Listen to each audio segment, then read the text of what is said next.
शिवसागर अपने परिवार के साथ एक गांव में रहता था। शिवसागर गांव के सरकारी स्कूल में अध्यापक था। शिवसागर की पत्नी बिंदु एक गृहिणी थी। शिवसागर के दो बेटे थे, चंदन और कमल। कमल और चंदन में 10 साल का अंतर था। समय बीतता गया। कमल की शहर में एक नामी कंपनी में अच्छे पद पर नौकरी लग गई और उसे विदेश भेज दिया गया। चंदन शहर में कॉलेज में पढ़ने चला गया। शिवसागर और बिंदु बेहद ही खुश थे अपने दोनों बेटों की तरक्की देख। दोनों गांव में आराम से रह रहे थे। शिवसागर ने गांव में एक अच्छा सा घर बनवा लिया था। 3 साल बीत गए। कमल विदेश से वापस आ गया था। चंदन भी शहर में एक प्राइवेट कंपनी में नौकरी करने लगा था। बिंदु और शिवसागर ने कमल के लिए रोशनी नाम की लड़की को पसंद किया। कमल को भी रोशनी पसंद थी। रोशनी और कमल की धूमधाम से शादी हो गई। रोशनी ने बहुत जल्द ही अपने घर को अच्छे से संभाल लिया। कमल ने शादी के कुछ महीने बाद ही शहर की बहुत नामी सोसाइटी में 2 BHK फ्लैट खरीद लिया। कमल की किस्मत के सितारे बुलंदी पर थे। कम उम्र में ही अच्छी तनख्वाह और नाम कमा लिया था उसने कंपनी में। चंदन मेहनती तो था, पर उसका जीवन संघर्ष से भरा था। उसकी इतनी अच्छी तनख्वाह भी नहीं थी, पर दोनों भाइयों में प्रेम था। कमल ने कभी भी अपने छोटे भाई को रुपए का घमंड या अपनी तरक्की का घमंड नहीं दिखाया और रोशनी ने भी सदा अपने देवर और सास ससुर को मान सम्मान ही दिया। शिवसागर और बिंदु ये सब देख बहुत खुश थे कि दोनों बेटों में प्रेम तो है। कमल के घर बेटे गर्व का जन्म हो गया। बेटे को देख शिवसागर और बिंदु की खुशी का ठिकाना नहीं था। चंदन ने अपने ही साथ काम करने वाली सुधा से शादी करने की इच्छा जाहिर की। शिवसागर और बिंदु को इस बात से कोई ऐतराज नहीं था।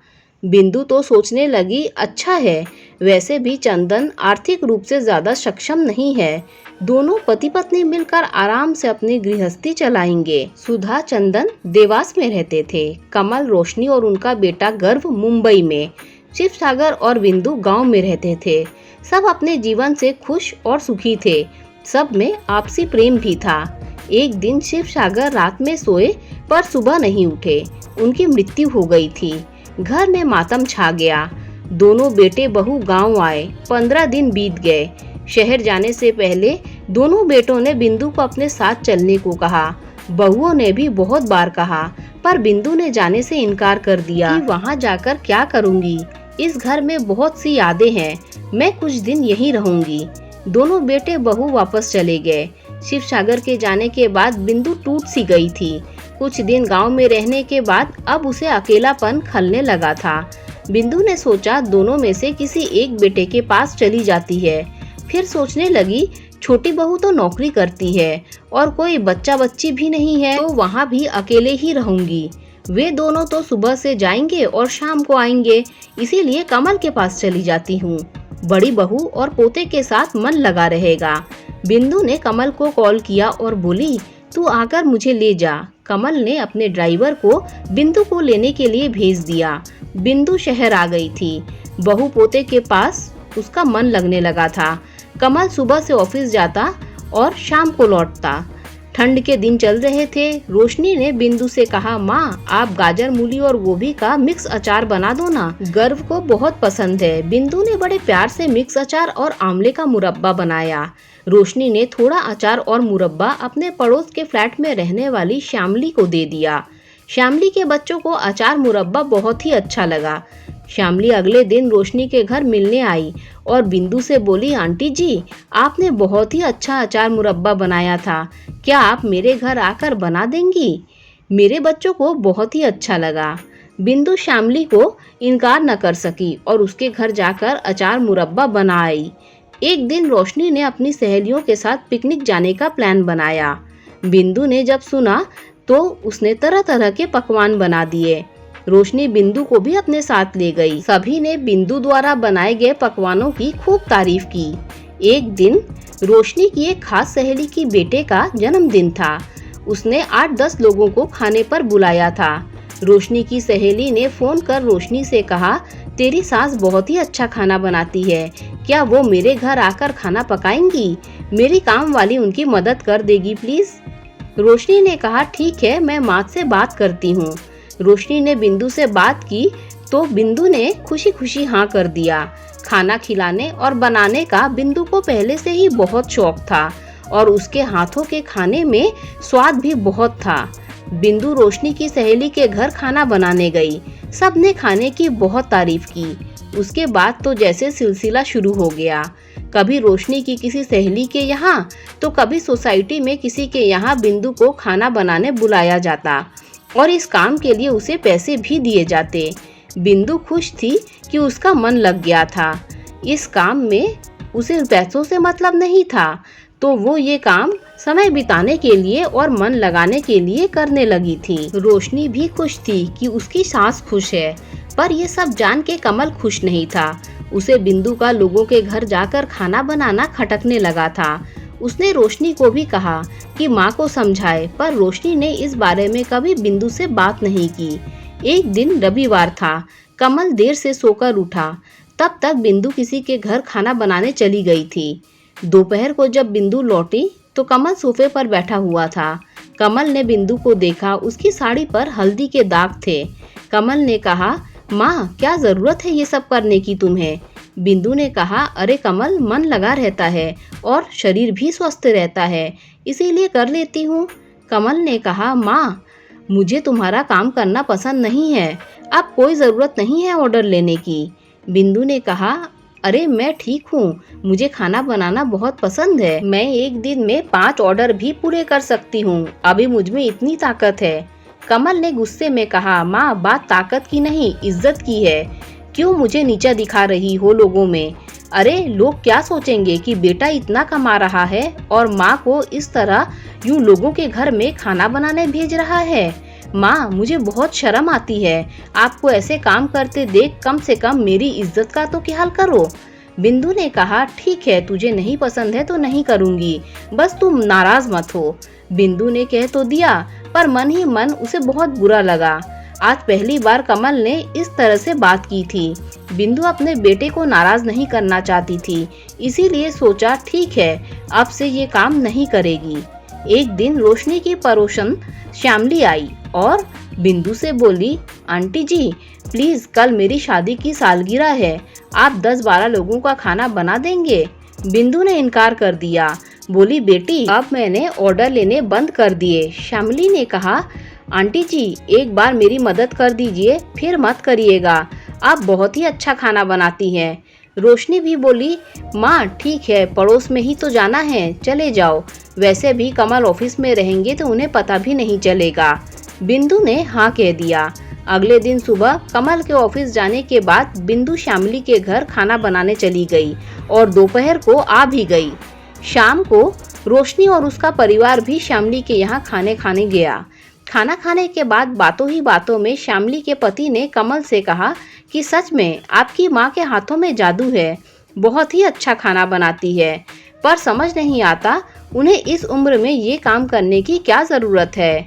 खैर जो भी है, अगली बार भी अपने बेटे के जन्मदिन पर हम आंटी जी को ही ऑर्डर देंगे। ये सुन कमल को बहुत गुस्सा आया और उसने एक शब्द भी नहीं कहा। घर आने के बाद कमल ने बिंदु से गुस्से में कहा, माँ मैंने मना किया था, क्या ज़रूरत थी खाना बनाने जाने की? ये छोटा सा काम कर मुझे क्यों शर्मिंदा कर रही हैं? क्या कमी है आपको इस घर में?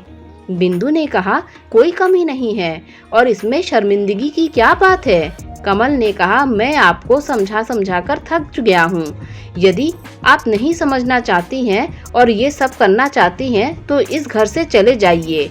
रोशनी ने ये सब सुनकर कमल से कहा, यह आप क्या कह रहे हैं? कमल ने कहा, तुम्हें हमारे बीच बोलने की कोई ज़रूरत नहीं है, समझी?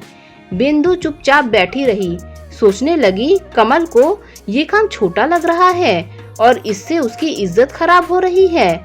उसने मुझे इस घर से जाने को तो कह दिया। बिंदु को लगने लगा था कि उसका बेटा कमल पैसों की चमक में कहीं खो गया है। बिंदु ने मन ही मन कुछ सोचा और अपने छोटे बेटे चंदन को कॉल किया और उसके साथ जाने के लिए कह दिया। अगले दिन चंदन आकर बिंदु को ले गया। पर कमल ने एक बार भी बिंदु को नहीं रोका। बिंदु को उदास देख चंदन ने पूछा कि माँ क्या बात है, बड़े भाई और तुम्हारे बीच कोई बात हुई है क्या? बिंदु ने चंदन को सारी बात बता दी तो चंदन ने कहा, माँ तुम परेशान मत हो, जिस काम में तुम्हारा मन लगे और जो तुम्हें सही लगे वो करो। बिंदु कुछ दिन उदास रही, फिर सुधा और चंदन की मदद से उसे फिर ऑर्डर मिलने लगे। बिंदु तरह तरह के सलाद और हेल्दी खाने की थाली घर से ऑर्डर पर बनाने लगी। 3 काम वाली भी मदद के लिए रख ली। कम दाम में हेल्दी फूड मिलने के कारण बिंदु का काम बहुत बढ़ने लगा था। एक दिन 200 ऑर्डर तक मिल जाते थे। साल भर में अच्छी खासी कमाई कर लेती थी। बिंदु से बेटे बहू खुश थे। बिंदु कमल आपस में बात तो कर लेते थे, पर अब सिर्फ काम पूर्ति।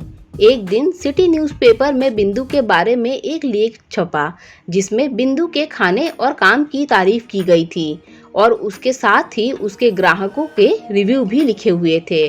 सब ने कहा, बिंदु जी के खाने को खाकर माँ के खाने की याद आती है। श्यामली और उसके पति को लेख पढ़ कमल के घर आए और उसे बधाई देने लगे। कमल ने पूछा, किस बात की बधाई?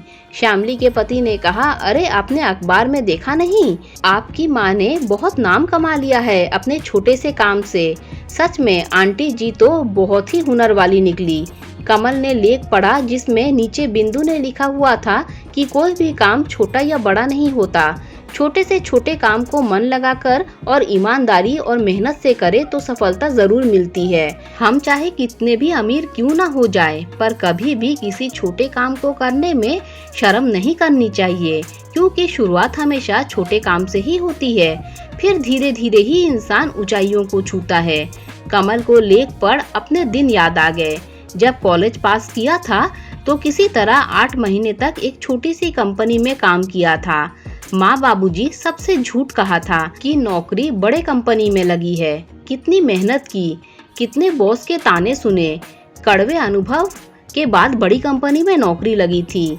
माँ क्या कर रही थी? खाना ही तो बना रही थी, वो भी अपना मन लगाने के लिए। पर मैंने उन्हें क्या क्या नहीं कहा और अपनी इज्जत के बारे में सोचने लगा। माँ के बारे में न सोच, लोगों के बारे में सोचने लगा। अगले ही दिन कमल बिंदु से मिलने गया और बोला, माँ मुझे माफ़ कर दो, मैंने तुम्हारे साथ गलत व्यवहार किया, नाम कमा लिया तो सोचने लगा कि छोटा काम कर तुम मुझे शर्मिंदा कर रही हो। पर माँ मैं समझ गया, कोई भी काम छोटा या बड़ा नहीं होता और किसी भी काम की शुरुआत छोटे से काम से ही होती है। बिंदु ने कमल से कहा, चलो अच्छा है, तुझे समझ तो आया। बिंदु कमल के बाल सहलाने लगी, तभी चंदन भी आ गया और बोला, माँ सारा प्यार अपने बड़े बेटे पर ही लुटा दोगी क्या? बिंदु ने कहा, तू भी आ जा। दोनों भाई बचपन में जिस तरह माँ के हाथ का खाना खाने के लिए लड़ते थे वैसे ही लड़ने लगते हैं। ये देख रोशनी और सुधा भी हंसने लगती है। सब खुश थे, पर बिंदु को अपने पति शिव सागर की याद आ गई कि काश वे भी इस पल यहाँ होते। दोस्तों, अगर आपको कहानी अच्छी लगी हो तो लाइक शेयर सब्सक्राइब कीजिए। Thanks for watching this video.